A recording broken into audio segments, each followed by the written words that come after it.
Welcome to Season 4 of the CliftonStrengths Podcast, where we'll dive deep into how CliftonStrengths themes build powerful partnerships and help teams thrive. I'm Jim Collison, Gallup's CliftonStrengths Community Manager. And I'm Jillian White, Gallup subject matter expert on culture and leadership, and our lead subject matter expert for CliftonStrengths. Today's theme is empathy. We'll explore what this theme brings, what it needs, and how it fosters collaboration. Jillian, as always, welcome. Thank you, Jim. Great to get started on this strength. And I thought it's so appropriate that as we are recording this podcast on empathy, this is actually the week that we launched our World Happiness Report. So it feels very appropriate and in line with creating a more empathetic world around us. Yeah, I love we have a report with the word happiness. Yeah. So I always appreciate that. Hey, let's back up a little bit as we think about empathy. Can you give us a little refresher on what this theme looks like? Yeah, just a reminder, individuals who are high in that empathy theme, they are talented at sensing other people's feelings. So they oftentimes can imagine themselves in someone else's shoes. I always think of it a little like a sixth sense. They can literally feel what other people are feeling. It's a relationship building strength. So it oftentimes helps them to have emotional depth in relationships. It creates very safe spaces around them. Oftentimes other people feel cared for when they're across from someone with that high empathy. And the image that I have is just simply a heart. These are oftentimes people who you can see the emotion in them, and they oftentimes have that heart that beats for other people because they can sense and feel the emotions in other people around them. I have higher individualization, but lower empathy. When I manage people, I really try to find someone with high empathy because I think in managing, it can be a secret weapon, and weapon's probably the wrong word, a secret benefit. Let's put it that way, right? Of being able to understand, hey, what's the temperature of the team, or what's the temperature of this individual, right? How are things really going there? Especially sometimes, and maybe I think we learned during COVID, high empathy can kind of even sense this past the barriers of being in person, right? And understanding some of those kinds of things. Jillian, for you and the consulting work that you do, where have you seen this, or what's a good example of it as something you've seen? You know, I love this challenge to keep looking for the business edge in how these strengths work with other people.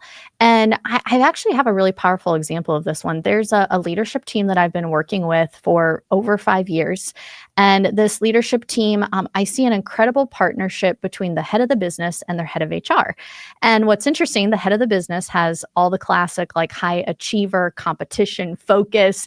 And you just see this, even how he runs a meeting is just like, let's go at it hard, right? And this head of HR has empathy in her top 5. And what's happened as a result of this incredible partnership is this leader of the business oftentimes says, hey, what did you observe happening in that room as we were walking through things?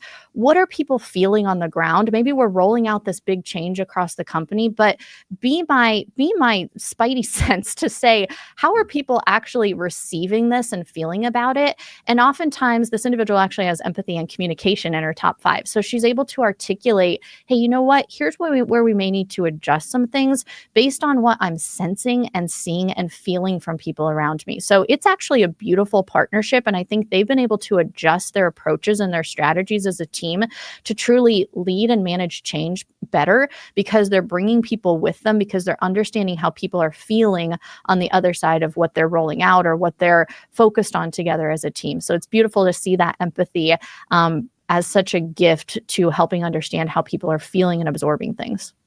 I often pride myself on a good reader of body language. That's one of the high individualization. If I can't see you, I don't know what's going on. I love this idea. That's like, for me, that's like one-dimensional empathy. I love to see empathy in action where it's three-dimensional, and it's really maybe the whole person's being and really understanding how they're feeling. I'm jealous of it. I wish sometimes I had that, but I just don't. We have a new section of Gallup Access around our community tab. Actually, you can share your themes with others. And then in that tab, you can look at how you compare to someone else. We got some tools called I Bring and I Need that are available there, some statements for you. We're going to practice with that with you today. You can certainly log in and get that for you in your top 5. But Jillian, what does empathy bring? Yeah, let's think about what it brings in partnership. It brings, first of all, emotional intelligence. One of the times I remember seeing this come to life, I had the opportunity to actually partner with an individual who hosts a number of television shows out of the States here. And he was hired by a company for us to roll something out. So we partnered together on it. He took StrengthsFinder. He had empathy in his top 5. And I said, how do you use empathy as a television host?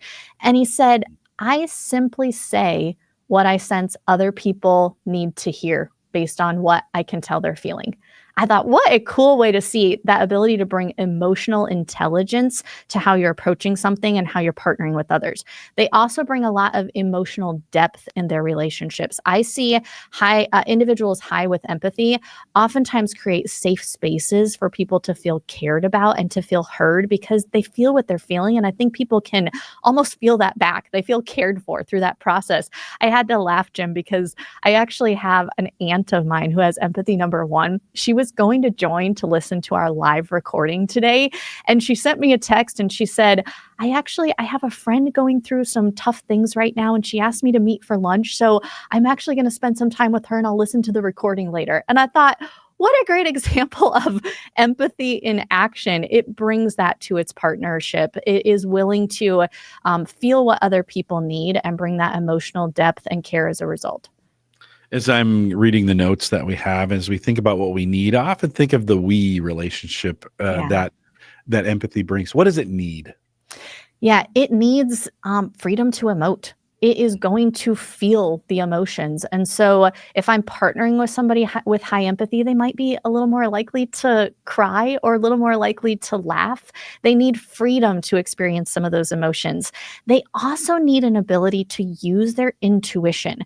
I think our CEO actually sent out a note to all of us about a potential bias on being data-driven in the world we operate in. Now, data is a beautiful thing, right? It helps us make better decisions. But what does somebody with that high empathy bring? They go, let's just make sure that alongside of that data, we're using the data of that intuition of how people are feeling and responding to things. So I also think, and we'll bring this up in partnerships, but I think one more thing that people with high empathy need, I've seen this happen with friends that have high empathy or people who have high empathy inside of an organization.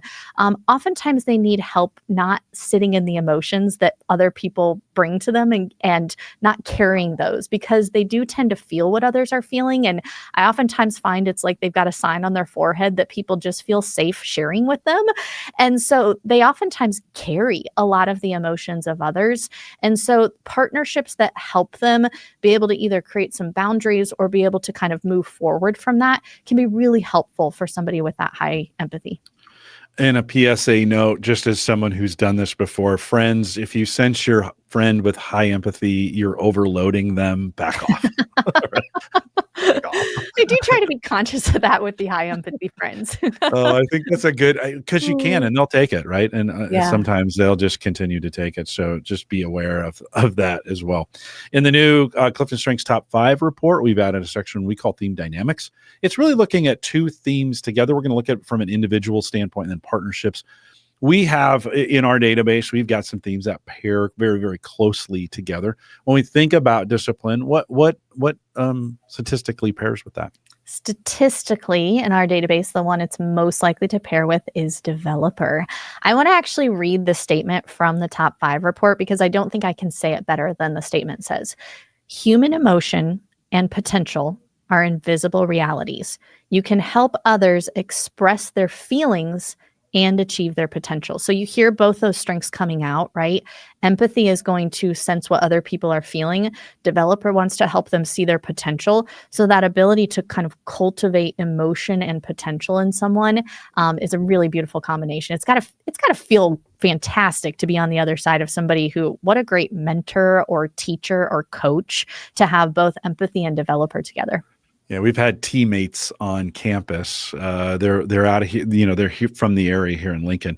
And I think their whole mission is to help others express their feelings and achieve their potential in this mentoring concept. Yeah, that's reminded me of that. Let's think about theme dynamics in partnerships and collaboration. You've got some things there that may be helpful as well. Yeah, on the catalyst partner, so the person who could just really take that ability to understand people to a whole new level, I think about, you mentioned individualization earlier, Jim. This is a strength that's really good at observing what makes people unique. So imagine if you had somebody with high empathy partnering with that high individualization, they are really going to be able to tailor something specific to a person. Maybe you pair some learner with that as well. I also think someone who has high empathy is good at feeling what others are feeling, but being able to put some words to that is helpful. So partnering with somebody with high communication might be helpful. They can help build that story around the emotion or put those gut feelings into words. I also think something like positivity could be fun for that high empathy, especially if they're sitting in some of those emotions, to think about how they can lift those emotions would be fun to partner with and very productive to partner with. On the complementary side, so when I think about some strengths, it might be typically a little further down the report with somebody who has high empathy. I think about something like analytical, right? Empathy tends to lead with more of that intuition and understanding what people are feeling. Analytical tends to lead a little more with that logical approach. Now, put those two together, what a powerful partnership, because you've got intuition and logic coming together to make really great decisions and have a strong partnership. I also go back to, that what's the risk with empathy? It can sit in the emotion. So partnering with some strengths that help move you forward and help you think about how to take action, command, achiever, activator, self-assurance, those are all going to bring a little forward movement. It's good to look for that in a partnership with empathy as well.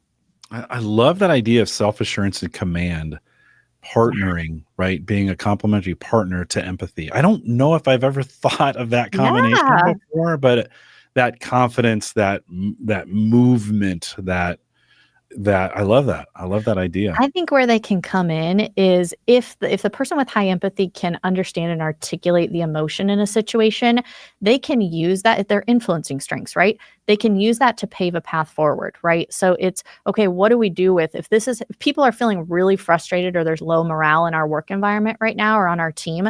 Okay, how do we use that to think differently about how we're moving things forward with confidence? Well said. As we wrap up our time here together, we got some tips for leaders, teams, and individuals. Let's talk about leaders first. How can leaders recognize and harness empathy in their teams and in their organizations? Yeah, first of all, start to spot it on your team. Look for those people who they're very aware of emotions. They may even show or feel more emotions than others around them.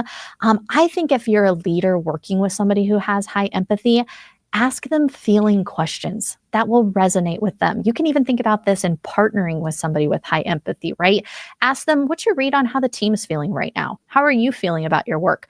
That will actually resonate with somebody who has that high empathy. And then think about how you position them to use that intuition and to build relationships. There might be times where people need to feel really cared for on the team. And so you think about how to partner them in that way. But leverage that intuition and that ability to build relationships through their strong sense of empathy. What should teams know about empathy? Someone with empathy, working with them. In the last session, we talked about maybe even onboarding, that idea of bringing them in and using them. What should they know about someone with high empathy? Yeah, I always like to think if I'm on the other side of the strength, how do I honor it? And a good way to think about honoring empathy is allowing people to feel what they need to feel. I also think I'm a little more careful with my words with high empathy because I know that they will feel things deeply. And so being able to intentionally share things that help them feel appropriately, I think is helpful with somebody with that high empathy. I think if I'm onboarding somebody onto a team, go back to the question I said to ask earlier, I would periodically just check in and say, hey, how are you feeling about coming to the company? Maybe you even put some words to emotions. That's going to be meaningful to them. Remember, empathy is good as putting itself in other people's shoes. So try to give them the same thing. Say, I would imagine right now coming onto this team, it's probably got to feel a little overwhelming for you or a little exciting or nervous on your first day. All of those things that honor emotion in that process will really speak to and help that empathy feel cared about. Last question as we wrap it. What should someone think about who has high empathy and keep in mind for partnerships? I have a little of an odd piece of advice to give with this one, but I was so we'll see how this lands. I don't have empathy in my top 5, so you can tell me, folks who have high empathy, if this is not good advice. But I was thinking about how empathy is wired, and it takes on and feels the emotions of others. So I would just encourage you, think about who you are partnering with and how they make you feel. It's going to feel good if you are partnering with some people that actually help fill your tank, right? And that as you get to care and have that intuition and feeling, that they're bringing you things that actually help you feel good about that partnership. So that would just be a small piece of advice I would give when people are thinking about how to even choose their partnerships with that high empathy. And then I would finally just encourage you, use everything we've been talking about today. You are that person who creates safe spaces for people around you and helps people feel understood and heard. Thank you for bringing those strengths, because it can be such a gift to other people on the team or in a partnership to know that someone is putting themselves in their shoes. So keep using that as a part of what you bring. With that, we'll remind everyone to take full advantage of all the resources we do have available in Gallup Access. If you want to learn more about empathy, head out, log in, choose the menu, upper left menu, choose resources, then put empathy in the search line. Everything we've done around that, all the seasons of Theme Thursday called in the CliftonStrengths Podcast available for you there. Continue the learning, and we'd love to see you do that as well. If you're listening live, stay around for a little bit of a post show. Maybe Jillian, they can answer your question. I was thinking the same thing, Jim. In the chat. If you're listening to the podcast, or if you're on YouTube, you can leave that comment below as well if you want to do that. For everybody else, with that, we'll say goodbye, everybody.